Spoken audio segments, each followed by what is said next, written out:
So today the idea is really about sweetening. So continuing from the idea yesterday, but this stands alone by itself. So I'm gonna just run through some concepts. The idea is like, thank you for your performance, that it's all a performance and that we're performing, we're watching the performance. That's why when people say they're observant, they're either observers or they're like observant of religion or tradition, culture, right?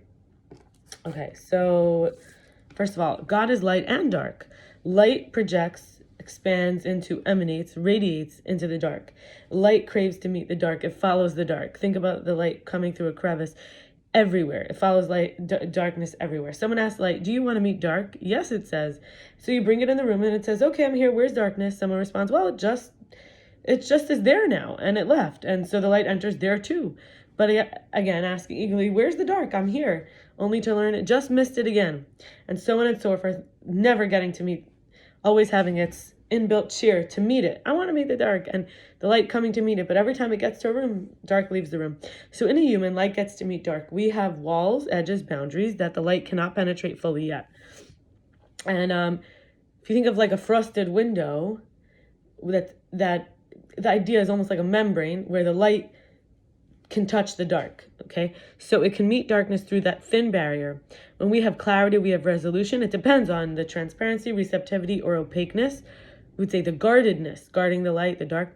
A tzaddik, or someone who's upright or righteous, can dissolve the boundaries and the light can pass through without the space any longer, being left for darkness to reside in because of their unboundaried lightness capacity. So in other words, they could dissolve the boundary because to them, the boundary doesn't need to guard the dark or the light. So strong lights can invade through weaker walls, like lasers, even leaving just a pinhole, but it's enough. So in other words, a tzaddik's light could be like a laser and it could melt the wall. There's no need. While in another case, there's protection because like the light would get lost. It wouldn't pass over through so much thick darkness so far away, like a little tiny light.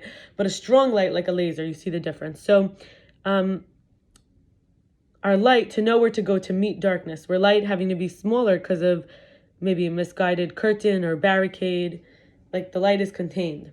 Blind spots are where we need help because we can't detect where's the mirror that is in front of reality, giving the false perception because it's a thin wall at a distance that's closer to us than our actual boundary. Let me explain this. Let's say you have 10 feet away from you, the actual boundary. Then there's a fake boundary 6 feet away. There's a 4-foot difference. So it's like blocking and it's a blind spot. We're blind to that 4 feet because of that curtain, that barrier.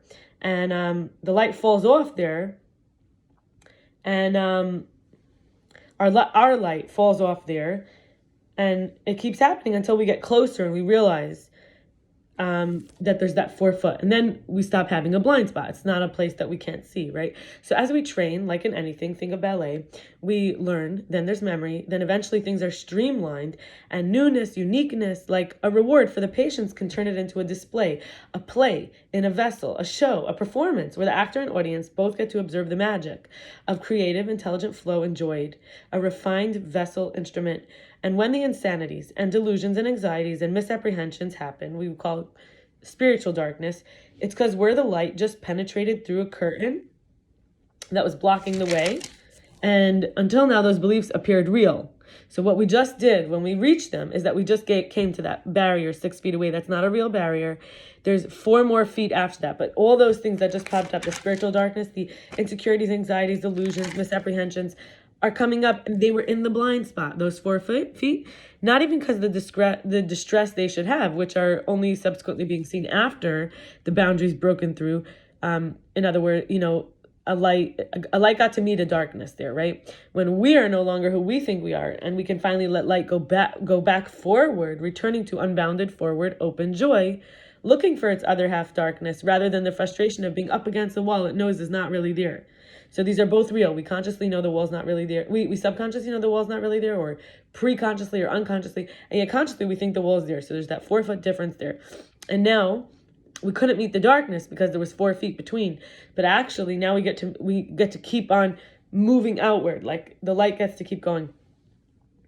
And so when light hits, this wall, it looks like a mirror, it reflects other. This is not how it would be in the perfect linear symmetry, giving that clue that something else is in the way. And we can project a human quality of stubbornness or ownership, and then we feel fear of the territory, the possession, attachment, the obstacle we'll feel, and prevent us from displacing it. So now we have an other, and we're making this other conscious. We're giving it stubbornness, we're giving it feelings, we're giving it care, we're giving it territorialism, fear, these human qualities, even though that's just the shell of the darkness, or the skin it's wearing that can impede its detection, so that the light won't meet it and then illuminate it, causing it to go away. So that's how it hides in plain sight.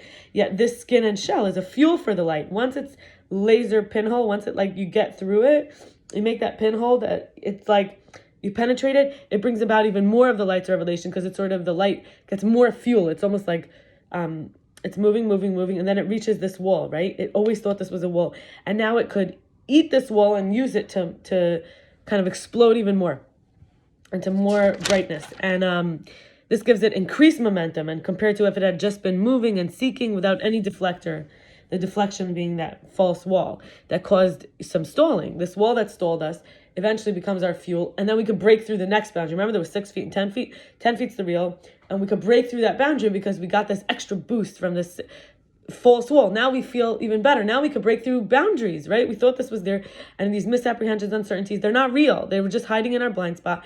Now we get through the blind spot. Now we could really go through the walls that we did have, right? We can desensitize ourselves to exposure of darkness inside and outside by embracing the leadership qualities of protection, service, sharing warmth without favoritism or nepotism, promoting education, cherishing what's holy, and replacing the value-focused observation where there's a price-focused observation, like people are worried about money and concerned and interested and following and adoring money. We start to change that for value, and we see good traits, right? And having a good time doing this allows us to get out of the judgments that we could even harbor against ourselves every time a mirror and the else comes up, right? Every time. Because without them, it's so much easier to see the walls as transparent instead of opaque. And we can choose its weakest place to break through, avoiding unnecessary effort for the sake of sustainability. Also, for others who are going to have a better time when they're exposed to us, right? And then we can all increase light, and they won't even notice, but their judgments, harboring will also diminish. So fueling them without trying. What is this really? It's because the judgments, the harbors are little clinging forms on the mirror, the blockage over there, right? That and 6 feet away. So this others that we now realize that we've been judging, we've been putting these on the other, right? So not just this blockage, but others in the actual world, right? Whatever other is. So as we break through this boundary at its weakest place, and we can see it's transparent instead of opaque, because we got up close enough, we had a good time, we stopped judging, we can also be better company, really. That's what this is. We as an other will be better. And then we came up against the limits that are false limits, right? They appeared real. So it's only if we continuously accept a false limit that we can accept a false judgment, whether incoming or outgoing. An expanded vessel means the fuzzy boundary of light that meets the darkness, that edge. It's like light, dark is overlapping and fuzzy. It's not really a sharp edge. Has all these little tiny blockages, mirror reflections breaking into its weak spots. A symmetrical diameter, ideal, right? It's like for this. So this ideal, we hear of ideals that across. Each are tiny little battles that can't even be called battles because there's no remnant from the battle. Only increased light, because each time the light melts that barrier, it gets more energy out of it. So it's only a battle if we allow the clinging judgments to remain on this border, which becomes the fuel border for the light.